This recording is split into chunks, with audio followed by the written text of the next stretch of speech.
الحمد لله وكفى والصلاة والسلام على عباده الذين اصطفى أما بعد اللهم صل على روح محمد في الأرواح وصل على جسد محمد في الأجساد وصل على قبر محمد في القبور رب اشرح لي صدري ويسر لي أمري واحلل عقدة من لساني يفقهوا قولي سبحان ربك رب العزة عما يصفون وسلام على المرسلين والحمد لله رب العالمين۔ چوتھے پارے کے مضامین کا تذکرہ چل رہا ہے۔ چوتھے پارے میں غزوہ احد کا تفصیلی تذکرہ کیا گیا، اور غزوہ احد کے تفصیلی تذکرے کے بعد نبی کریم علیہ الصلاۃ والتسلیم کے مقام کو، مرتبے کو اور ان کی 4 ذمہ داریوں کو بیان کیا گیا، جس پر تفصیل کے ساتھ گفتگو گزشتہ 2 نشستوں میں آپ حضرات کے سامنے کی جا چکی ہے۔ جیسا کہ آغاز میں یہ بات بھی میں عرض کر چکا ہوں کہ سورہ آل عمران کا کچھ حصہ چوتھے پارے میں بھی ہے، اور سورہ آل عمران کا آغاز توحید کے مضمون سے ہوا تھا۔ اب سورہ آل عمران کی تکمیل بھی توحید کے موضوع پر ہی جا کر مکمل ہو رہی ہے۔ اس سے پہلے چند اہم مضامین کو ذکر کیا گیا، ان کا خلاصہ انشاءاللہ آج کی نشست میں آپ کے ذات کی خدمت میں پیش کروں گا۔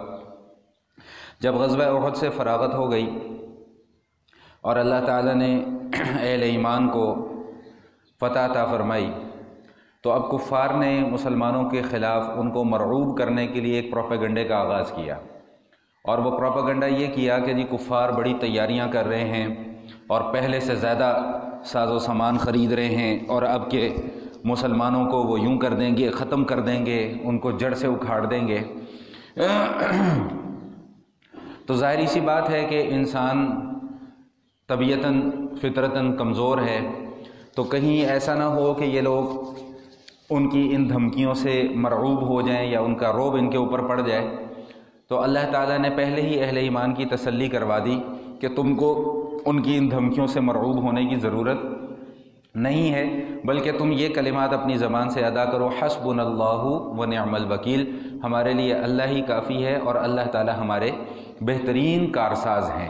جو یہ تڑیاں لگا رہے ہیں، جو یہ دھمکیاں دے رہے ہیں، اور جو ان کو دنیاوی طور پہ ہم نے آسائشیں دی ہوئی ہیں، کچھ ساز و سامان دیا ہوا ہے، تمہیں اس سے قطعاً مرعوب ہونے کی ضرورت نہیں ہے۔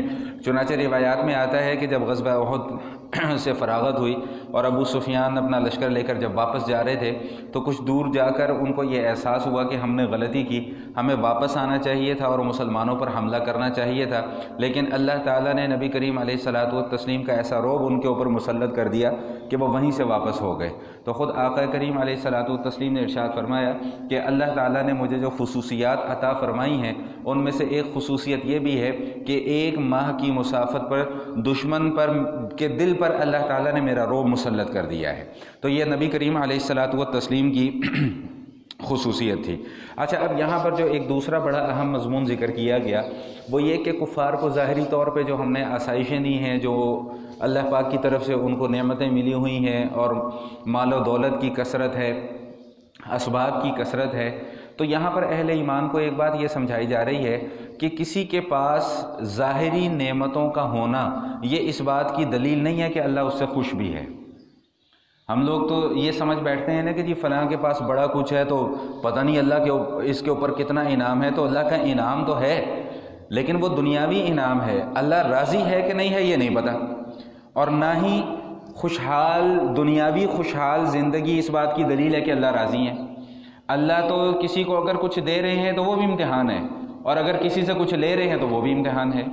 میں ایک عالم دین کا بیان سن رہا تھا، بڑی خوبصورت بات انہوں نے کی، میں وہ بات آپ کے سامنے بھی پیش کر دوں کہ دنیا کے اندر جتنی نعمتیں ہمیں میسر ہیں، یہ نعمت اس وقت تک نعمت نہیں ہے جب تک کہ نعمت ہدایت نہ ساتھ ملی ہو۔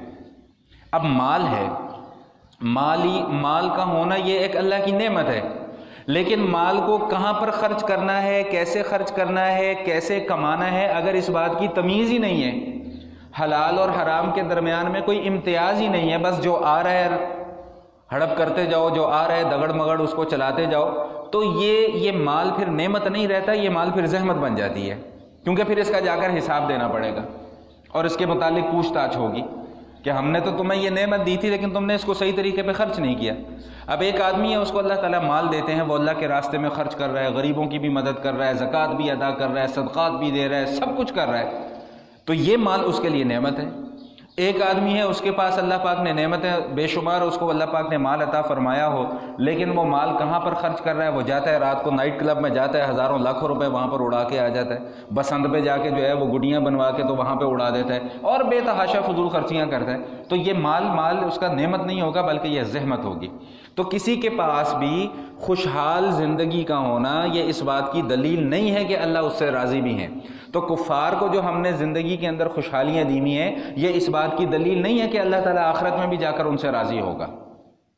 میں نے شاید ایک واقعہ پہلے بھی کئی مرتبہ آپ کے سامنے بیان کیا ہے کہ نبی علیہ الصلوۃ والسلام آرام فرما ہیں، حضرت عمر رضی اللہ تعالیٰ عنہ حاضر خدمت ہوتے ہیں، حضور اقدس صلی اللہ علیہ وسلم کے جسم اطہر پر کھجور کا جو بستر تھا اس کے نشان پڑ گئے جسم پہ۔ حضرت عمر رونے لگے، پوچھا کیوں روتے؟ اور اس کے یا رسول اللہ وہ کیسر و کسرا جو ہیں وہ نرم خرم بستروں پر لیٹے ہوئے ہیں، ریشم کے بستروں پر لیٹے ہوئے ہیں، پھولوں کی سیج ان کے لیے ہے، اور آپ جن کی وجہ سے کائنات کی تخلیق کی گئی ہے، آپ کی یہ حالت ہم سے دیکھی نہیں جاتی۔ تو آقا علیہ الصلوۃ والسلام لیٹے ہوئے تھے، اٹھ کے بیٹھ گئے کہ عمر تم یہ بات کرتے ہو؟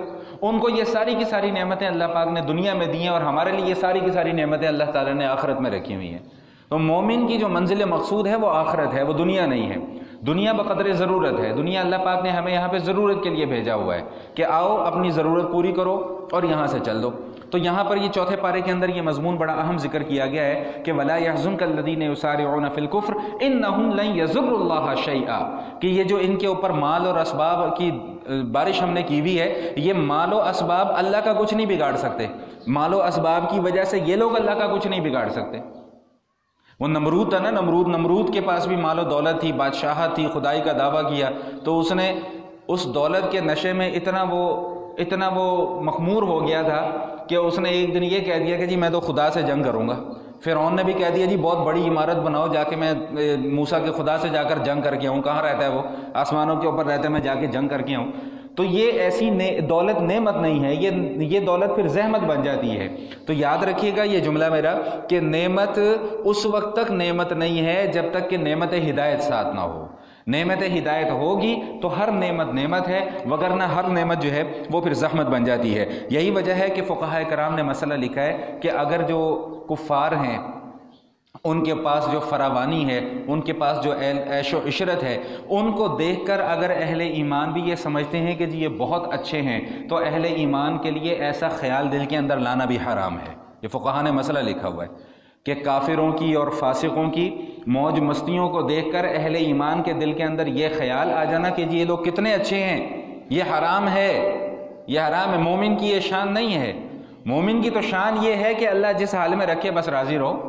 ہاں محنت کرتے رہو، محنت کرنے پہ کوئی پابندی نہیں ہے، کوشش کرتے رہو، سعی کرتے رہو، اسباب اختیار کرتے رہو، اس کے اوپر کوئی پابندی نہیں ہے۔ لیکن کسی کے پاس دولت دیکھ کر یہ خیال کرنا کہ جی یہ بڑے اچھے حال میں رہ رہے ہیں، چاہے وہ اللہ کا نافرمانی کیوں نہ ہو، تو یہ کسی مسلمان کے لیے ایسا خیال دل کے اندر لانا بھی جو ہے وہ جائز نہیں ہے۔ اس کے بعد جو اہل ایمان کے اوپر جو مصائب آتے ہیں اس کے حوالے سے گفتگو کی گئی ہے۔ ما كان الله ليذر المؤمنين على ما انتم عليه حتى يميز الخبيث من الطيب وما كان الله ليطلعكم على الغيب ولكن الله يجتبي من رسله من يشاء فآمنوا بالله ورسله۔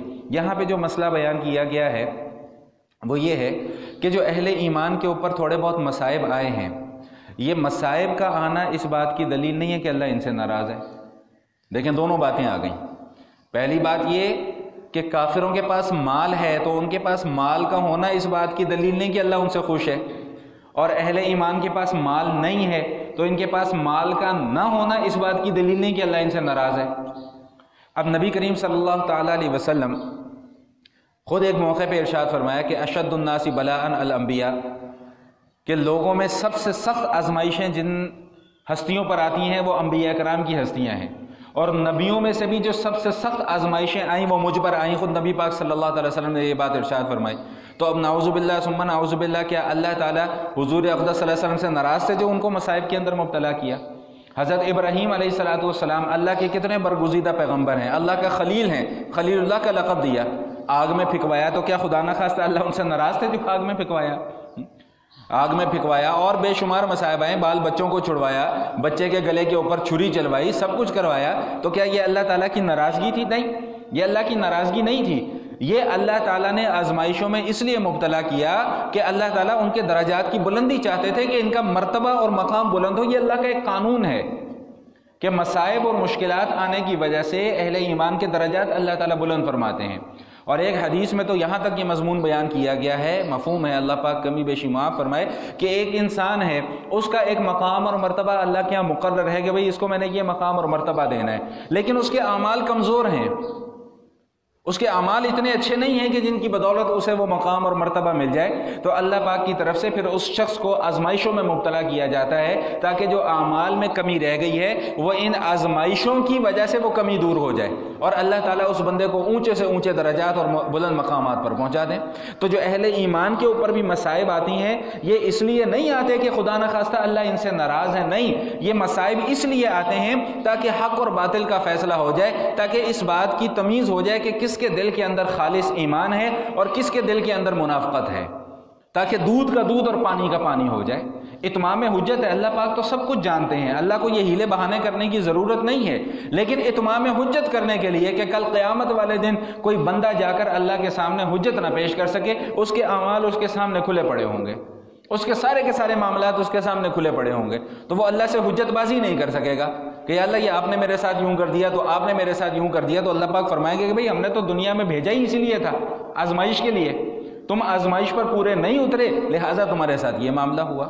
تو چوتھے پارے میں غزوہ احد کے بعد اہم ترین مضامین میں سے ایک مضمون یہ بھی ذکر کیا گیا، اور اس کے بعد جو ایک بڑا اہم مسئلہ ذکر کیا گیا وہ یہ کہ وما كان الله ليطلعكم على الغيب ولكن الله يجتبي من رسله من يشاء، کہ اللہ تعالیٰ کے پاس جو غیب کا علم ہے، اللہ تعالیٰ کسی کو بھی وہ غیب کا علم نہیں بتلاتے سوائے اس کے جس کو اللہ خود چاہے۔ اب یہ مسئلہ سمجھ لیں، اس مسئلے کو لے کر بھی بڑا امت کے اندر انتشار پھیلایا جاتا ہے، تفریق پھیلائی جاتی ہے، میں کوشش کروں گا آسان لفظوں میں اس کو سمجھا دوں۔ سب سے پہلے یہ سمجھ لیں کہ علم غیب کیا ہے۔ علم غیب وہ علم ہوتا ہے جو بغیر کسی آلات اور اسباب کے حاصل ہو جائے، سمجھ میں؟ علم غیب کون سا علم ہے؟ جو بغیر کسی آلات اور اسباب کے حاصل ہو جائے۔ مثال کے طور پہ اب آپ کے سامنے میں جو باتیں کر رہا ہوں یہ پہلے آپ کے علم میں نہیں تھی، میں نے آپ کو بتایا، آپ کو پتہ چل گئی۔ میرے علم میں بھی پہلے یہ نہیں تھی، میں نے کسی کتاب کے اندر پڑھا تو مجھے پتہ چل گئی۔ اب جس نے کتاب لکھی ان کے علم میں بھی پہلے سے نہیں تھی، ان کو ان کے بزرگوں نے، اساتذہ نے پڑھایا، ان کو پتہ چل گئی، تو یہ علم سینہ بہ سینہ نقل ہوتا ہوا آیا۔ تو اب یہ سینہ بہ سینہ نقل ہونا، کتابوں کے اندر محفوظ ہونا، یہ سارے کے سارے اسباب ہیں۔ تو اسباب کے درجے میں اگر ہمیں کوئی مستقبل کی بات پتہ چل رہی ہے تو وہ علم غیب نہیں ہے، وہ ہے اخبار علی الغیب، یعنی غیب کی خبر کرنا۔ تو علم غیب صرف اور صرف اللہ کے لیے خاص ہے، اللہ کے علاوہ کسی کو علم غیب حاصل نہیں ہے، کیونکہ اللہ تعالیٰ وہ واحد ہستی ہیں جو اپنے علم میں اور اپنی تمام کی تمام صفات میں کسی آلات کے محتاج نہیں ہے۔ اللہ کا علم اتنا وسیع اور اتنا لامتناہی علم ہے، لامحدود علم ہے کہ اللہ کو اس علم کو حاصل کرنے کے لیے کسی استاد کی ضرورت نہیں ہے، کسی کتاب کی ضرورت نہیں ہے، کسی اور اسباب کو اختیار کرنے کی ضرورت نہیں ہے۔ تو پہلا مسئلہ یہ سمجھ لیجئے کہ علم غیب کہتے ہی اس علم کو ہیں جو بغیر اسباب کے حاصل ہو جائے، اور انبیاء کرام کو بالخصوص نبی علیہ الصلوۃ والسلام نے جو غیب کی خبریں بیان فرمائی ہیں، آقا علیہ الصلوۃ والسلام کو پہلے سے ان باتوں کا علم نہیں تھا، اللہ نے ان کو بذریعہ وحی بتلایا۔ تو جب اللہ نے بذریعہ وحی بتلایا تو یہ علم غیب نہ ہوا، یہ اطلاع علی الغیب ہو گئی کہ غیب پر مطلع کر دیا گیا۔ اور یہاں پر بھی اللہ تعالیٰ یہی بات ارشاد فرما رہے ہیں، وما كان الله ليطلعكم على الغیب، یہ قرآن کا فتویٰ ہے، کسی ملا کا فتویٰ نہیں ہے۔ وما كان الله ليطلعكم على الغیب، اللہ کسی کو بھی غیب پر مطلع نہیں کرتے، ولكن الله يجتبي من رسله من يشاء، لیکن اللہ تعالیٰ اپنے رسولوں میں سے جس کو چاہتے ہیں اس کو غیب کی خبریں بتلا دیتے ہیں۔ تو جب اللہ غیب کی خبریں بتلا دیتے ہیں تو پھر علم غیب تو نہ رہا، کیونکہ وہ تو سبب کی وجہ سے آیا، اور سبب کی وجہ سے جو علم آئے وہ پھر علم غیب نہیں ہوتا. یہ بڑا آسان اور سیدھا سا فارمولہ ہے. اب کوئی اس حوالے سے اگر عقیدے کو خراب کرنے کی کوشش کرے تو اس کی عقل پہ سوائے ماتم کے اور کچھ نہیں کیا جا سکتا. یہ تو اللہ تعالیٰ نے اپنے قرآن کریم میں بیان فرما دیا. وَعِندَهُ مَفَاتِحُ الْغَيْبِ لَا يَعْلَمُهَا إِلَّا هُوَ. یہ بھی قرآن کی آیت ہے کہ غیب کی کنجیاں صرف اور صرف اللہ کے پاس ہیں, اللہ کے سوا ان کو کوئی جانتا نہیں ہے. نبی علیہ الصلوۃ والسلام نے جو باتیں ہمیں بتلائی ہیں وہ اپنی طرف سے نہیں بتلائی ہیں, وہ اللہ تعالیٰ نے ان کو بتلائی ہیں, تو پھر نبی علیہ الصلوۃ والسلام کو پتہ لگی. براہ راست آقا علیہ الصلوۃ والسلام کو ان تمام باتوں کا علم نہیں تھا. سمجھ میں آ گئی بات کہ نہیں آ گئی؟ تو یہ بڑا اہم مسئلہ یہاں پر بیان کیا گیا ہے. تفصیل تو اس کی بہت زیادہ ہے لیکن میں نے مختصر کر کے آپ کے سامنے بیان کر دیا. اس کے بعد جو ایک بڑا اہم مضمون بیان کیا وہ بیان کیا گیا ہے مال کو خرچ کرنے کے حوالے سے. مال کو خرچ کرنے کے حوالے سے یہ بنیادی اصول بیان کیا گیا کہ بھئی مال کو خرچ کرنے میں بخل نہ کرو, مال کو خرچ کرنے میں بخل نہ کرو. اب یہ بخل کس بلا کا نام ہے, کس چڑیا کا نام ہے؟ بخل کا معنی ہمارے یہاں عام اور سادہ لفظوں میں سمجھا جاتا ہے کنجوسی کرنا, کنجوسی کرنا. لیکن شریعت کی اصطلاح میں بخل کسے کہتے ہیں؟ شریعت کی اصطلاح میں بخل اس کو کہتے ہیں کہ جہاں پر شریعت نے مال خرچ کرنے کا حکم دیا ہے وہاں پر مال خرچ نہ کرنا یہ بخل ہے. جہاں پر شریعت نے مال خرچ کرنے کا حکم دیا ہے وہاں پر مال کو خرچ نہ کرنا یہ بخل ہے. یہ شریعت کی اصطلاح میں بخل ہے. مثال کے طور پہ شریعت کی طرف سے حکم ہے کہ مالدار کے اوپر جب وہ صاحب نصاب ہو جائے تو سال کے بعد اس کو 2.5% زکوٰۃ ادا کرنی ہے. اب جس کے اوپر زکوٰۃ فرض ہو اور وہ زکوٰۃ ادا نہ کرے یہ بخل ہے, اور یہ بخل کرنا حرام ہے. قربانی کسی کے اوپر واجب ہے, واجب ہونے کے باوجود وہ قربانی نہ کرے تو یہ بخل ہے اور بخل کرنا حرام ہے. بیوی بچوں کا ضروریات کو پورا کرنا, نان نفقے کا خیال کرنا یہ شوہر کے اوپر واجب ہے, مرد کے اوپر واجب ہے. اگر وہ ان چیزوں کا خیال نہیں رکھتا تو وہ بخل کر رہا ہے مال کے اندر. تو بخل کی مذمت کو یہاں پر بیان کیا گیا, اور بخل کی مذمت کو وجہ اس کی بیان کرنے کی یہ ہوئی کہ میں آگے 2-3 آیات کا اکٹھا مضمون آ رہا ہے, میں وہ سارا کا سارا مضمون اکٹھا کر کے آپ کے سامنے پیش کر دیتا ہوں. اب ذرا توجہ سے سنیے گا, یہ مکس ہو جائیں گی باتیں, اس لیے میں کہہ رہا ہوں ذرا توجہ سے سماعت فرمائیے گا کہ اگلی جو 2-3 آیات ہیں وہ ساری کی ساری اسی مضمون سے متعلق ہیں. نمبر 1, پہلی بات یہ سمجھ لیں, ترتیب وار چلتا ہوں. پہلی بات یہ سمجھ لیں کہ گزشتہ امتوں میں یہ اصول تھا اللہ کی طرف سے گزشتہ امتوں میں کہ جب کسی نے کوئی صدقہ و خیرات کرنا ہوتا تھا, صدقہ و خیرات کرنا ہوتا تھا تو ایک چبوترا بنا دیا جاتا تھا. اس چبوترے پر لا کر سارے اپنے صدقہ و خیرات رکھ دیا کرتے تھے. اب جب سب صدقہ و خیرات رکھ دیے جاتے تھے تو آسمان سے ایک آگ آتی تھی. جس شخص کا صدقہ و خیرات قبول ہو جاتا تھا اس کو آگ جلا دیا کرتی تھی, ختم کر دیتی تھی, اور جس کا صدقہ و خیرات قبول نہیں ہوتا تھا اس کو آگ چھوتی بھی نہیں تھی. مطلب اسی وقت سب کے سامنے فیصلہ ہو جاتا تھا کہ کس کا اللہ پاک نے قبول کر لیا اور کس کا اللہ نے قبول نہیں کیا. ایک تو یہ اصول تھا. اور دوسرا اصول اس سے ہمیں یہ پتہ چل گیا کہ جو صدقہ و خیرات کیا کرتے تھے وہ خود استعمال کرنے کی اجازت نہیں تھی. یہ بات سمجھ میں آ گئی؟ اچھا, اب اس سے آگے چلیں. گزشتہ امتوں میں جیسا کہ میں نے یہ بتلایا کہ صدقہ و خیرات خود استعمال کرنے کی اجازت نہیں تھی. ہماری شریعت کے اندر اللہ تعالیٰ نے انفاق فی سبیل اللہ یعنی مال کو خرچ کرنے میں بڑا زور دیا ہے. میں اس کے اوپر کئی مرتبہ تفصیل سے گفتگو بھی آپ کے سامنے کر چکا ہوں. مال کو خرچ کرو, مال کو خرچ کرو, اللہ کے راستے میں مال خرچ کرو, اللہ. اور ایک جگہ نہیں 20 جگہ پر آیا. اور ایک جگہ یوں الفاظ آئے کہ من ذا الذی یقرض اللہ قرضا حسنا, کہ کون ہے جو اللہ کو قرض حسنہ دے. یعنی مخلوق پر خرچ کرنا ایسا ہی ہے جیسے اللہ پر خرچ کرنا, اللہ نے اس کو قرار دیا. اب واقعہ یہ ہوا کہ حضرت ابو بکر صدیق رضی اللہ تعالیٰ عنہ ایک کسی یہودی بڑے عالم کی مجلس گزر رہے تھے تو سامنے دیکھا اس کی مجلس ہو رہی ہے, تو حضرت ابو بکر صدیق رضی اللہ تعالیٰ عنہ بھی چلے گئے اور اس کی جا کے باتیں سنی. اور باتیں سننے کے بعد اس یہودی جو بڑا عالم تھا اس کو کہا کہ اللہ سے ڈرو, اللہ سے ڈرو. تم جانتے ہو کہ یہ جو نبی ہیں, نبی علیہ الصلوۃ والسلام, یہ اللہ کے سچے نبی ہیں, اور یہ وہی نبی ہیں کہ جن کی بشارت تمہاری کتابوں کے اندر دی گئی ہے. تم جانتے ہو, سب جانتے ہو, لیکن تم حق چھپاتے ہو, لوگوں کے سامنے بیان نہیں کرتے. خدا کا خوف کرو, ایمان قبول کرو نبی علیہ الصلوۃ والسلام پر. یہ ابو بکر صدیق رضی اللہ تعالیٰ نے اس یہودی کو یہ بات کہی. اب یہودی کا جواب کیا تھا؟ اچھا پہلی دو باتیں ذہن میں ہیں نا جو میں نے آپ کے سامنے کی ہیں. اب یہودی کا کیا جواب تھا؟ یہودی کا جواب یہ تھا، نعوذ باللہ نقل کفر نہ باشد، یہودی کا جواب یہ تھا کہ بھائی ہم ایسے اللہ کو کیسے مان لیں جو اللہ فقیر ہے، نعوذ باللہ من ذالک. ہم ایسے اللہ کو کیسے خدا مان لیں جو فقیر ہے، جو ہم سے کہتا ہے کہ مجھے قرضہ دو. ابھی میں نے آیت پڑھ کے سنائی نا، من ذا الذی یقرض اللہ قرضا حسنا، کہ کون ہے جو اللہ کو قرضہ دے گا. تو اس نے کیا جواب دیا کہ ہم ایسے اللہ کو کیسے مان لیں جو کہہ رہا ہے کہ جی مجھے قرضہ دو. اس کا مطلب تمہارا خدا تو فقیر ہے، تو ہم فقیر خدا کی عبادت نہیں کرتے. نعوذ باللہ من ذالک. کہ اس نے بڑے سخت الفاظ کہے. تو حضرت ابو بکر صدیق رضی اللہ تعالیٰ عنہ حالانکہ انتہائی نرم مزاج شخصیت ہیں، انتہائی نرم مزاج شخصیت، لیکن جب اللہ کی شان میں نازیبا الفاظ استعمال کیے تو برداشت نہیں ہوا، یہودی کو کھینچ کے ایک تھپڑ مار دیا. ہم وہ واقعات تو بیان بھی کرتے ہیں اور پڑھتے بھی ہیں کہ رسول اللہ صلی اللہ علیہ وسلم رحمت للعالمین ہے، رسول اللہ نے یہودی کو یہ کر دیا، یہودی کو قرضہ دے دیا، یہودی کے ساتھ یہ معاملہ کیا، یہودی کے ساتھ یہ معاملہ کیا، فلاں کے ساتھ یہ معاملہ کیا، بڑھیا کی گٹھری سر پر اٹھا لی. اپنی جگہ سارے کے سارے واقعات بالکل درست ہیں، لیکن دوسری طرف ہم ان واقعات کو کیوں بیان نہیں کرتے کہ جہاں پہ نبی علیہ الصلوۃ والسلام نے دین اسلام کی مخالفت کرنے والوں پر، دین اسلام کی خلاف سازشیں کرنے والوں پر تلوار بھی کھینچی ہے، کافروں کو قتل بھی کروایا ہے. وہ واقعات کیوں نہیں بیان کرتے؟ صرف ایک پہلو کو لے کر چل رہے ہیں، ایک پہلو کو لے کر چل رہے ہیں، دوسرے پہلو کو ہم لوگ بالکل نظر انداز کر دیتے ہیں. تو حضرت ابو بکر صدیق رضی اللہ تعالیٰ نے یہودی کو کھینچ کر تھپڑ مار دیا. تو شرم نہیں آتی اللہ کی شان میں گستاخی کرتے ہوئے؟ شکر ہے کہ تھپڑ ہی مارا، اگر حضرت عمر ہوتے تو شاید اس کی گردن ہی اتار دیتے ہیں، ان کا تو مزاج ہی ایسا تھا.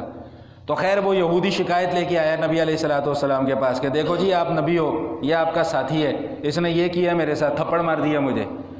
تو حضرت ابو بکر صدیق رضی اللہ تعالیٰ نے فرمایا کہ یا رسول اللہ اس نے یہ الفاظ استعمال کیے ہیں. وہ مکر گیا کہ نہیں جی میں تو ایسی کوئی بات ہی نہیں کی، میں نے تو ایسی بات ہی نہیں کی. یہ جو جھوٹ بولتے ہیں نا، جھوٹ بولتے ہیں، مکر جاتے ہیں اپنی باتوں سے، ان کی جو کڑیاں ہیں نا وہ انہی یہودیوں سے جا کر ملتی ہیں جو بات بات پہ مکر جایا کرتے ہیں. میں نے تو ایسی کوئی بات ہی نہیں کی. ادھر اس یہودی نے انکار کیا، ادھر اللہ کی طرف سے آیات آ جاتی ہیں، لقد سمع اللہ قول الذین قالوا ان اللہ فقیر ونحن اغنیاء. اللہ تعالیٰ نے حضرت ابو بکر صدیق رضی اللہ تعالیٰ عنہ کی تائید میں آیت نازل فرما دی کہ البتہ تحقیق اللہ تعالیٰ نے ان لوگوں کی بات کو سن لیا جو یہ کہتے ہیں کہ اللہ فقیر ہے اور ہم غنی ہیں. اللہ تعالیٰ نے حضرت ابو بکر صدیق رضی اللہ تعالیٰ عنہ کی تائید میں یہ آیات نازل فرما دی. اب ایک واقعہ تو یہاں پر یہ ہوا. دوسرا واقعہ جو پہلے میں نے ابھی مسئلہ آپ کے سامنے عرض کیا کہ گزشتہ امتوں میں، گزشتہ شریعتوں میں اصول کیا تھا کہ قربانی چبوترے پہ رکھ دی جاتی تھی، آسمان سے آگ آتی تھی اور وہ جلا دیتی تھی، جس کی قربانی قبول ہو جاتی تھی، اور جس کی نہیں ہوتی تھی اس کو آگ چھوتی بھی نہیں تھی. تو اب یہودیوں نے نبی علیہ الصلوۃ والسلام پر ایمان نہ قبول کرنے کا ایک بہانہ یہ تراش لیا. بہانہ کیا تراشا کہ جی یہ کیسا نبی ہے جو قربانی کرتا بھی ہے اور خود کھا بھی لیتا ہے، جو صدقہ و خیرات کرتا بھی ہے اور کھانے کی اجازت بھی دے دیتا ہے کہ جی صدقہ و خیرات کھاؤ. گزشتہ شریعتوں میں تو ایسا نہیں ہوتا تھا. تو یہ انہوں نے ایک بہانہ، خود ساختہ بہانہ تراش لیا کہ جی اگر یہ معجزہ نہیں ہوتا تو ہم ایمان بھی قبول نہیں کریں گے. بات سمجھ میں آئی کہ نہیں آئی کہ نبی علیہ الصلوۃ والسلام پر ایمان قبول کیوں نہیں کرنا؟ اس لیے نہیں کرنا کہ ان کے پاس وہ والا معجزہ نہیں ہے جو باقی انبیاء کرام کے پاس تھا. اور باقی انبیاء کرام کے پاس کیا معجزہ تھا کہ لوگوں کی قربانی کو آسمان سے آ کر آگ جلا دیا کرتی تھی. اس نبی کی امتی اگر کوئی قربانی کرتے ہیں، کوئی صدقہ و خیرات کرتے ہیں تو آسمان سے آگ آتی نہیں ہے، جلاتی نہیں ہے، ان کو خود کھانے کی اجازت دے دی ہے. اچھا یہ بھی دیکھیں کہ یہ اللہ پاک کا کتنا بڑا کرم ہے ہمارے اوپر، کتنی بڑی رحمت ہے یہ اللہ پاک کی ہمارے اوپر کہ ہم جو صدقہ و خیرات کرتے ہیں ہمارے ان بھائیوں کے لیے یا ان بہنوں کے لیے جو کمزور ہیں مالی اعتبار سے، جو اپنی ضروریات کو پورا نہیں کر سکتے، ہم جو صدقہ و خیرات کرتے ہیں اللہ کی طرف سے اجازت ہے کہ بھئی آپ ان کو دے دو، وہ کھائیں پئیں پہنے اوڑھیں جو مرضی اس کے ساتھ کریں. ہم جو قربانی کرتے ہیں، جانور کو ذبح کرتے ہیں، اگر ایسا ہوتا کہ ہم بھی اپنی قربانی جانور ذبح کر کے چبوترے پہ جا کے رکھ دیتے اور آگ آتی اور اس کو جلا کر بھسم کر دیتی، کم از کم پاکستانی قوم تو اس جھٹکے کو برداشت نہ کر سکتی. باقی مسلمانوں کا میں کچھ نہیں کہتا، میں اپنے ایمان کی بات کرتا ہوں کہ ہمارے ایمان کی اس وقت کیا حالت ہے ہم سب جانتے ہیں. ہمارے ایمان کے اندر اس وقت کتنی کمزوری ہے ہم سب جانتے ہیں. ہمارا ایمان اس وقت کس آخری حد پر پہنچا ہوا ہے یہ ہم سب جانتے ہیں، لیکن افسوس اس بات کا ہے کہ ہم اپنے آپ کو سدھارنے کی کوشش نہیں کرتے۔ تو اگر یہ ہوتا تو پتہ نہیں ہمارا تو کیا بنتا۔ تو اللہ پاک نے کتنی بڑی رحمت کی ہے، بھائی جانور ذبح کرو، اللہ کے راستے میں قربان کرو، خود بھی کھاؤ، غریبوں کو بھی کھلاؤ، محتاجوں کو بھی کھلاؤ، رشتہ داروں کو بھی کھلاؤ، موج مستی کرو۔ لیکن گزشتہ شریعتوں کے اندر یہ حکم نہیں تھا۔ انہوں نے اسی نقطے کو بنیاد بنایا کہ جی چونکہ وہ والا معجزہ یہاں پر نہیں ہے لہٰذا یہ نبی نعوذ باللہ سچا نہیں ہے۔ تو یہ ان کا ایمان نہ قبول کرنے کا محض ایک خود ساختہ بہانہ تھا جس کی کوئی حقیقت موجود نہیں ہے۔ اس پورے مضمون کو بیان کرنے کے بعد اللہ پاک نے صرف ایک جملہ ارشاد فرمایا ہے کہ کل نفس ذائقۃ الموت، کل نفس ذائقۃ الموت، کہ بھائی آج جو تم ڈینگے مارتے پھر رہے ہو نا، آج جو تم حق کو قبول نہیں کر رہے، تو ایک نہ ایک دن تو تمہیں موت چکھنی ہی چکھنی ہے، موت کا ذائقہ تو چکھنا ہی چکھنا ہے، ہمارے پاس ایک نہ ایک دن تو تمہیں آنا ہی آنا ہے۔ اب وہاں پر جا کر اب جو فیصلہ ہوگا وہ تمہاری خواہشات کی بنیاد پر نہیں ہوگا، وہ ہماری مرضی پر ہوگا، یہ اللہ پاک فرما رہے ہیں۔ وہ تمہاری خواہشات پر فیصلہ نہیں ہونا وہاں پر آخرت میں جا کر، میری خواہش پر، آپ کی خواہش پر وہاں پر فیصلہ نہیں ہونا، وہاں پہ اللہ کی مرضی چلنی ہے، اللہ کی مرضی سے فیصلے ہونے ہیں۔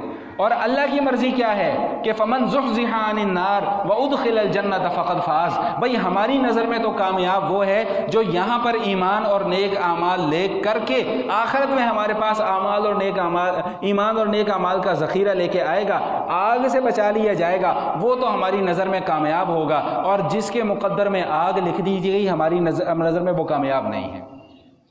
تو لہٰذا یہاں پر اپنی خواہشات کی زندگی گزارنا چھوڑو، یہاں پر اللہ کی مرضی کی زندگی گزارو، تو کل آخرت میں جا کے تمہیں تمہاری مرضی کی زندگی ملے گی، تمہیں تمہاری مرضی کا فیصلہ ملے گا۔ لیکن یہاں پر تم نے کرنا بھی کچھ نہیں اور چاہنا بھی یہ کہ فیصلے بھی ہماری مرضی کے مطابق ہوں، تو پھر بھائی یاد رکھو کہ ایسا نہیں ہوگا، وہاں پر تو فیصلے پھر اللہ تعالیٰ کی مرضی پر ہونے۔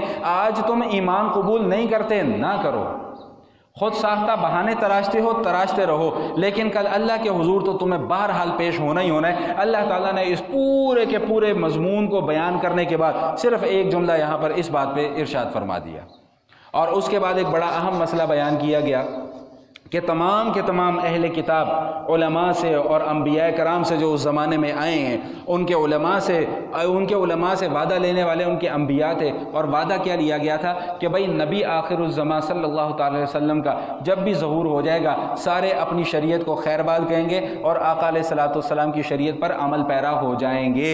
یہ باتیں تمام کی تمام ان کی کتابوں کے اندر موجود تھیں اور آج بھی موجود ہیں، لیکن ماننے والے مان لیتے ہیں، نہ ماننے والے نہیں مانتے۔ صرف جاننے کا نام ایمان نہیں ہے، ایمان در حقیقت میں ماننے کا نام ہے۔ جس نے مان لیا وہ ایماندار ہو گیا، جس نے نہیں مانا وہ ایماندار نہیں ہوا۔ اب جب سورہ آل عمران کا آخری رکوع آتا ہے، آج میں نے یہ سورہ آل عمران کا مضمون مکمل کرنا ہے، جب سورہ آل عمران کا آخری رکوع آتا ہے، یار ایک تکلیف کرو، ذرا ایک قرآن پاک لے کے آؤ، میں چاہ رہا ہوں کہ میں اس رکوع کا ترجمہ بھی آپ کے سامنے کروں۔ بڑی مزیدار آیات ہیں، سارا قرآن مزے کا ہے، لیکن بعض آیات ایسی ہوتی ہیں جو دل کو چھو جاتی ہیں، جو پیوست ہو جاتی ہیں جا کے دل میں۔ تو بہرحال ادھر توجہ میری طرف، یار قرآن آ جاتا ہے، کیا ہو گیا، میری طرف دیکھو، وہ ان فی خلق السماوات والا رکوع نکال، یہ چھاپا میرا نہیں ہے نا، پتہ نہیں لگے گا، ترجمے والا ہے، کوئی بات نہیں، ترجمے والا چوتھے پارے، یہ تو بھی سورہ آل عمران کا آغاز ہے۔ چلو آ گیا۔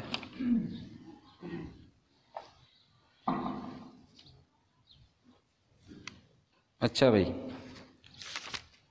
سورہ آل عمران کا جب آغاز ہوا تھا تو آغاز ہوا تھا توحید کے مضمون سے، اور جب سورہ آل عمران کی تکمیل ہو رہی ہے تو وہ بھی کس پر ہو رہی ہے؟ توحید کے مضمون سے۔ اچھا، اس میں ایک واقعہ، بڑا پیارا واقعہ حدیث کی کتابوں میں لکھا ہے۔ عطا بن رباح رضی اللہ تعالیٰ عنہ ایک صحابی ہیں، وہ ایک مرتبہ سیدہ عائشہ صدیقہ رضی اللہ تعالیٰ عنہ کی خدمت میں حاضر ہوئے اور آ کر عرض کیا کہ اماں جان، نبی علیہ الصلوۃ والسلام کی جو زندگی ہے، پوری زندگی آپ کے سامنے کھلی کتاب ہے، آپ ان کی زوجہ مطہرہ ہیں، تو ان کی زندگی کا کوئی سب سے عجیب واقعہ یا کوئی سب سے عجیب حالات وہ ہمارے سامنے بیان کریں۔ تو سیدہ عائشہ صدیقہ رضی اللہ تعالیٰ عنہ نے فرمایا کہ نبی علیہ الصلوۃ والسلام کی زندگی کا کون سا واقعہ عجیب نہیں ہے، یا حضور صلی اللہ علیہ وسلم کی زندگی کے کون سے حالات عجیب نہیں ہیں؟ آقا علیہ الصلوۃ والسلام کی تو پوری زندگی ایک لاجواب زندگی ہے. میں کس کس واقعے کو تمہارے سامنے بیان کروں؟ ہاں البتہ ایک بات میں ضرور بیان کروں گی. پھر وہ واقعہ بیان کیا کہ نبی علیہ الصلوۃ والسلام رات کو گھر تشریف لائے، بستر کے اندر تشریف لائے، پھر اچانک یہ بستر اتار دیا اور فرمایا کہ چھوڑو بھائی مجھے میرے اللہ کی عبادت کرنے دو. نماز کے لیے کھڑے ہو گئے اور رونا شروع کر دیا نماز کے اندر.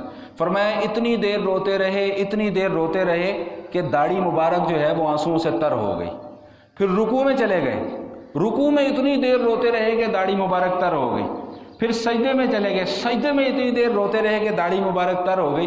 فرمایا کہ اتنی لمبی نماز ادا کی، اور نماز ادا کرنے کے بعد جب فارغ ہوئے تو سیدہ عائشہ صدیقہ رضی اللہ تعالیٰ عنہا فرماتی ہیں کہ میں نے عرض کیا کہ یا رسول اللہ صلی اللہ تعالی وسلم، اول تو آپ معصوم ہیں، آپ سے کوئی گناہ اور غلطی سرزد ہو ہی نہیں سکتی، اور اگر خدا نہ خواستہ کوئی خلاف عادت، کوئی خلاف مزاج کوئی بات سرزد ہو بھی جائے تو اللہ پاک نے تو آپ کے لیے مغفرت کا اعلان کر دیا ہوا ہے، تو پھر آپ اتنی مشقت کیوں برداشت کرتے ہیں؟ تو قربان جائے میرے آقا علیہ الصلوۃ والسلام نے ارشاد فرمایا کہ افلا اکون عبدا شکورا، اے عائشہ کیا میں اللہ کا شکر گزار بندہ نہ بن جاؤں، اللہ کا شکر گزار بندہ نہ بن جاؤں؟ اور پھر فرمایا کہ ابھی مجھ پر یہ آیات نازل ہوئی ہیں، اور ان آیات کو پڑھنے کے بعد بھی اگر کسی نے ان آیات کے اوپر غور و فکر نہ کیا تو وہ ناکام اور نامراد ہوا. اب وہ آیات کیا ہیں؟ ان فی خلق السماوات والارض واختلاف اللیل والنہار لآیات لأولی الالباب. آج صبح جب ہم واک کر رہے تھے فجر کی نماز کے بعد تو کوئی دوست احباب جو ساتھ تھے وہ یہ کہنے لگے دیکھو جی پہلے مغرب کی نماز جو ہے وہ وقت 5 بجے شروع ہو رہا تھا، اب آہستہ آہستہ بڑھتے بڑھتے 5:18 پہ چلا گیا، یہ بڑھتے بڑھتے آگے گرمیوں میں جا کے 7 سوا 7 تک پہنچ جائے گا. تو اسی وقت میرے ذہن میں فوراً یہ بات آ گئی. میں نے کہا رات کو ہی میں نے مطالعہ کیا ان آیات کا، تو اس میں مضمون ہی یہی بیان کیا گیا کہ اللہ تعالیٰ کو اگر تم پہچاننا چاہتے ہو، اللہ کو جاننا چاہتے ہو، تو بھائی اس کائنات کے اندر غور و فکر کرو، زمین اور آسمان کی تخلیق کے اندر غور و فکر کرو، دن اور رات کے بدلنے کے اندر، تغیر اور تبدل کے اندر غور و فکر کرو کہ کیسے رات آتی ہے دن چلا جاتا ہے، کیسے دن آتا ہے رات چلی جاتی ہے. ہمیں نہیں معلوم کہ دن جب آ جاتا ہے تو رات کہاں جاتی ہے، ہمیں نہیں معلوم کہ جب رات آ جاتی ہے تو دن کہاں چلا جاتا ہے. ہاں بھائی کوئی سائنسدان اگر یہاں پر بیٹھا ہو تو میرے پہ فتویٰ نہ لگائے کہ مولوی صاحب کو تو پتہ ہی کچھ نہیں ہے جی، وہ سورج گھومتا ہے تو رات آ جاتی ہے. بھائی سائنس اپنی جگہ، سورج بھی اللہ کے حکم سے گھومتا ہے، اللہ کے حکم کے بغیر نہیں گھومتا. بات سمجھ میں آئی کہ نہیں آئی؟ زمین بھی گھومتی ہے تو اللہ کے حکم سے گھومتی ہے، اللہ کے حکم کے بغیر نہیں گھومتی. وہ وقت بھی آنے والا ہے، اس وقت کو بھی اپنے ذہن کے اندر رکھنا کہ آج تو سورج مشرق سے طلوع ہو رہا ہے، کل یہی سورج اللہ کے حکم سے مغرب سے بھی طلوع ہوگا. اس وقت تمہاری سائنس کہاں چلی جائے گی؟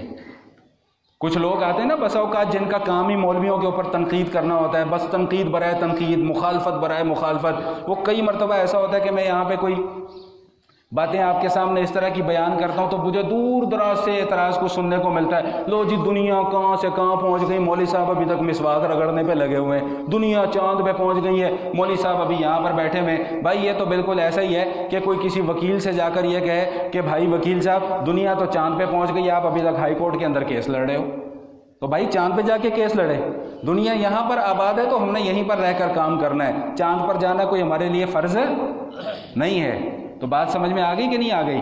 تو ان فی خلق السماوات والارض واختلاف اللیل والنہار لآیات لأولی الالباب، عقل مندوں کے لیے نشانیاں ہیں. اللہ پاک نے خود ہی فتویٰ دے دیا کہ عقل مند کون ہے. عقل مند وہ ہیں جو اللہ کے احکام کے مطابق زندگی گزارتے ہیں، عقل مند وہ ہیں جو اللہ کے دین کو برحق سمجھتے ہیں، عقل مند وہ نہیں ہیں جو بلا وجہ دین کے احکامات پہ اعتراض کی بوچھاڑ کرتے رہتے ہیں، عقل مند وہ نہیں ہیں جو بلا وجہ دینداروں کی ٹانگیں کھینچنے پہ لگے رہتے ہیں، عقل مند وہ ہیں جو اللہ اور اللہ کے دین کو برحق سمجھتے ہیں، وہ لوگ عقل مند ہیں. اب اللہ پاک ان کی صفات کیا بیان فرما رہے ہیں؟ الذین یذکرون اللہ قیاما وقعودا. بھائی عقل مند کون ہیں؟ عقل مند وہ نہیں ہے جو چاند پہ چلے جاتے ہیں، جو مریخ پہ چلے جاتے ہیں، نہیں. الذین یذکرون اللہ قیاما وقعودا، عقل مند وہ ہیں جو کھڑے ہوں بیٹھے ہوں ہر حالت میں اللہ کا ذکر کرتے رہتے ہیں. یہ اللہ کی نظر میں عقل مند ہیں. یہ اللہ کی نظر میں عقل مند ہیں۔ الذین یذکرون اللہ قیاما وقعودا وعلی جنوبہم ویتفکرون فی خلق السماوات والارض، زمین اور آسمان کی تخلیق کیا ہے اس کے اندر غور و فکر کرتے ہیں، کیسے اللہ پاک نے آسمان بنایا، کیسے اللہ پاک نے زمین بنائی، کیسے اتنا بڑا آسمان جس کے اندر کسی قسم کا کوئی ستون نہیں ہے، کیسے اتنی بڑی زمین کو اللہ پاک نے پھیلا دیا، اور پھر ایک آسمان نہیں 7 آسمان، پھر ایک زمین نہیں 7 زمینیں، پھر ہر آسمان پر علیحدہ مخلوق، ہر زمین پر علیحدہ مخلوق۔ ہمیں تو ابھی پتہ ہی نہیں ہے کائنات کے اندر اللہ پاک نے کیا کیا رنگ بکھیرے ہوئے ہیں، ہم تو اس کا عشر عشیر سے بھی واقف نہیں ہیں۔ فلکیات والے بولتے ہیں کہ یہ جو ہمارا ایک نظام شمسی ہے نا، اس نظام شمسی کے اندر کچھ سیارے ہیں، 9 سیارے ہیں جن میں سے ایک زمین بھی ہے، تو ان میں سے ایک سیارہ صرف مشتری جو ہے، انگلش میں اسے پتہ نہیں کیا کہتے ہیں، آپ کو زیادہ پتہ ہوگا، وہ زمین سے 1300 گنا بڑا ہے، زمین سے 1300 زمینیں ملاؤ تو ایک جا کے مشتری بنتا ہے۔ تو یہ ایک نظام شمسی ہے، یہ ایک کہکشاں ہے، اور ایسی اربوں کھربوں کہکشاں اللہ پاک نے کائنات کے اندر بکھیری ہوئی ہیں۔ ہم تو کیا کہوں اب میں کہ کائنات کے ایک کونے کے بھی 100ویں حصے میں جا کے کہیں رہ رہے ہیں، کائنات کے میرا خیال ہے 100واں حصہ بھی بہت، کوئی 1000ویں حصے کے بھی ایک کونے کے اندر جا کر ہم رہ رہے ہیں۔ اتنی بڑی کائنات اللہ پاک نے بنائی ہے، لیکن ہم غور و فکر نہیں کرتے۔ غور و فکر اس بات میں کرو کہ اللہ پاک نے بنایا کیسے، اللہ تعالیٰ کیسا خالق ہے، اللہ کیسا بدیع ہے کہ اللہ نے اتنی بڑی کائنات کو منٹوں سیکنڈوں میں بنا دیا۔ اور یہی وہ کائنات ہے کہ جب اللہ کا حکم ہوگا تو حدیث شریف کے الفاظ ہیں، حدیث میں آتا ہے کہ اللہ تعالیٰ اس پوری کی پوری کائنات کو پرانے کپڑے کی طرح لپیٹ دیں گے۔ جیسے کپڑے کا تھان رول کیا جاتا ہے نا، اس طرح اللہ تعالیٰ اس کائنات کو رول کر دیں گے، پھر کھولیں گے، پھر رول کریں گے، پھر کھولیں گے، 3 مرتبہ ایسا ہوگا۔ خیر یہ ایک علیحدہ مضمون ہے، میں ان آیات کا ترجمہ آپ کے سامنے کر دوں، بڑی خوبصورت آیات ہیں، توجہ کے ساتھ سماعت فرمائیے گا۔ کیا کہتے ہیں؟ الذین یذکرون اللہ قیاما وقعودا، نیک لوگ کون ہیں بھائی، عقل مند لوگ کون ہیں؟ جو اللہ کا ذکر کرتے ہیں، کھڑے ہوئے ہوں تب بھی اللہ کا ذکر کرتے ہیں، بیٹھے ہوئے ہوں تب بھی اللہ کا ذکر کرتے ہیں، وعلی جنوبہم، کروٹ پر لیٹے ہوں تب بھی اللہ کا ذکر کرتے ہیں، وَيَتَفَكَّرُونَ فِي خَلْقِ السَّمَاوَاتِ وَالْأَرْضِ، زمین اور آسمان کی تخلیق میں غور و فکر کرتے ہیں، اور کیا کہتے ہیں؟ رَبَّنَا مَا خَلَقْتَ هَذَا بَاطِلًا، اے ہمارے رب آپ نے یہ جو کچھ بھی بنایا ہے بے فائدہ نہیں بنایا، سُبْحَانَكَ فَقِنَا عَذَابَ النَّارِ، اے ہمارے رب آپ تو بڑی ہی عظمت والے ہیں، بڑے ہی پاکیزہ ہیں، ہمیں آگ کے عذاب سے بچا لیجئے گا۔ بھائی 2-4 منٹ اوپر ہو جائیں تو اس کے لیے پیش کی معذرت۔ ربنا انک من تدخل النار فقد اخزیتا، اے ہمارے رب جس کو آپ نے آگ میں داخل کر دیا، فقد اخزیتا، یقیناً آپ نے اس کو رسوا کر دیا، وما للظالمین من انصار، اور ظلم کرنے والوں کا کوئی مددگار نہیں ہوتا۔ ربنا اننا سمعنا منادیا ینادی للایمان ان آمنوا بربکم فآمنا، اے ہمارے رب ہم نے ایک پکارنے والے کی پکار کو سنا، اور وہ پکارنے والا کیا پکارتا تھا؟ ان آمنوا بربکم، کہ اپنے رب کے اوپر ایمان لاؤ، تو اے ہمارے رب ہم ایمان لے آئے، ہم ایمان لے آئے۔ اچھا اب یا اللہ ہم ایمان تو لے آئے، ہمارے اس ایمان کو اب تو قبول بھی فرما لینا۔ ربنا فاغفر لنا ذنوبنا وکفر عنا سیئاتنا وتوفنا مع الابرار، اے ہمارے رب ہمارے گناہوں کو معاف کر دینا، وکفر عنا سیئاتنا، ہماری برائیوں کو ہم سے مٹا دینا، دور کر دینا، وتوفنا مع الابرار، اے ہمارے رب جب ہماری موت کا وقت آئے تو نیک لوگوں کے ساتھ ہمارا حشر کرنا۔ بھائی یہ سب کب ہوگا؟ یہ سب تب ہوگا جب دین کی قدر کرو گے، جب دین کی قدر کرو گے تب ہوگا یہ سب کچھ۔ اچھا اب آگے چلیں، بڑی خوبصورت دعا، ربنا وآتنا ما وعدتنا علی رسلک ولا تخزنا یوم القیامہ، اے ہمارے پروردگار جن جن چیزوں کا آپ نے ہمارے پیغمبر سے وعدہ کیا ہے، رسول اللہ صلی اللہ علیہ وسلم سے وعدہ کیا ہے، کیا وعدہ کیا ہے؟ کہ آپ کو آپ کی امت کے بارے میں مایوس نہیں کروں گا، یہ اللہ کا وعدہ ہے نبی کریم صلی اللہ علیہ وسلم سے۔ تو بھائی نبی کے امتی بن کر تو دکھاؤ نا، نبی کے امتی بن کر تو دکھاؤ۔ اللہ کیا باتیں کروں، بس چھوڑیں۔ ولا تخزنا یوم القیامہ، اور اے ہمارے رب قیامت والے دن ہمیں رسوا نہ کرنا، قیامت والے دن ہمیں رسوا نہ کرنا۔ انک لا تخلف المیعاد، اے ہمارے رب آپ جو وعدہ کر لیتے ہیں نا پھر اس وعدے کے خلاف نہیں کرتے۔ اب آگے سنو میری اور آپ کی تسلی کا سامان، اب آگے اللہ کی طرف سے کیا آ رہا ہے؟ فاستجاب لهم ربهم، اللہ تعالیٰ نے تمہاری دعاؤں کو قبول کر لیا ہے۔ اور کیا اللہ فرما رہے ہیں انی لا اضیع عمل عامل منکم من ذکر او انثی، کہ تم میں سے کوئی مرد کوئی عورت نیک عمل کر کے آئے گا، میں اس کے اعمال کو ضائع نہیں کروں گا، میں اس کے اعمال کو ضائع نہیں کروں گا۔ بعضکم من بعض، تم سب ایک دوسرے میں سے ہی ہو۔ فالذین ہاجروا واخرجوا من دیارہم واوذوا فی سبیلی وقاتلوا وقتلوا لاکفرن عنہم سیئاتہم ولادخلنہم جنات تجری من تحتها الانہار ثوابا من عند اللہ واللہ عندہ حسن الثواب۔ بھئی تم لوگ وہ لوگ جنہوں نے ہجرت کی، جن کو ان کے گھروں سے نکالا گیا، جنہوں نے اللہ کے راستے میں قتل اور قتال کیا، اللہ کے راستے میں اپنی جانوں کو قربان کیا، اللہ پاک فرما رہے ہیں کوئی بھی نیک عمل لے کر آؤ گے میں تمہارے نیک عمال کو ضائع نہیں کروں گا، اور اس کا بدلہ میں تمہیں جنت کی شکل میں دوں گا، اس کا بدلہ میں تمہیں جنت کی شکل میں دوں گا۔ اچھا، اس مضمون کو بیان کرنے کے بعد ایک مرتبہ پھر ایک جملہ بیچ میں ارشاد فرما دیا، لا یغرنک تقلب الذین کفروا فی البلاد۔ بھئی یہ جو کافر موج مستیوں میں لگے ہوئے نا، ان کی موج مستیاں کرنا تمہیں دھوکے میں نہ ڈال دے۔ ان کو جو نعمتیں ہم نے دی ہیں ان کے اوپر نعمتوں کی فراوانی تمہیں دھوکے میں مبتلا نہ کر دے۔ ان کو دیکھ کر یہ نہ سوچنا کہ دیکھو جی ان کو تو کتنا دیا ہوا ہے، ہم مسلمان ہیں ہمیں اللہ نے کچھ بھی نہیں دیا ہوا۔ بھائی ہمیں جو کچھ بھی اللہ نے دینا ہے وہ انشاءاللہ آخرت میں جا کر دینا ہے۔ دنیا کے اندر جتنا اللہ نے دیا اس کے اوپر راضی ہو جاؤ، محنت کرتے رہو، طلب کرتے رہو، حلال کی جستجو کرتے رہو، باقی سارے کے سارے معاملات جو ہیں وہ اللہ تعالیٰ کے اوپر چھوڑ دیں۔ سورہ آل عمران کے آخر میں اسی مضمون کو بیان کیا گیا۔ 2 مضامین اور بھی ہیں، اب زیادہ وقت نہیں ہے، انشاءاللہ زندگی رہی تو ان 2 مضامین کو میں آئندہ کی نشست میں بیان کروں گا۔ وآخر دعوانا ان الحمدللہ رب العالمین۔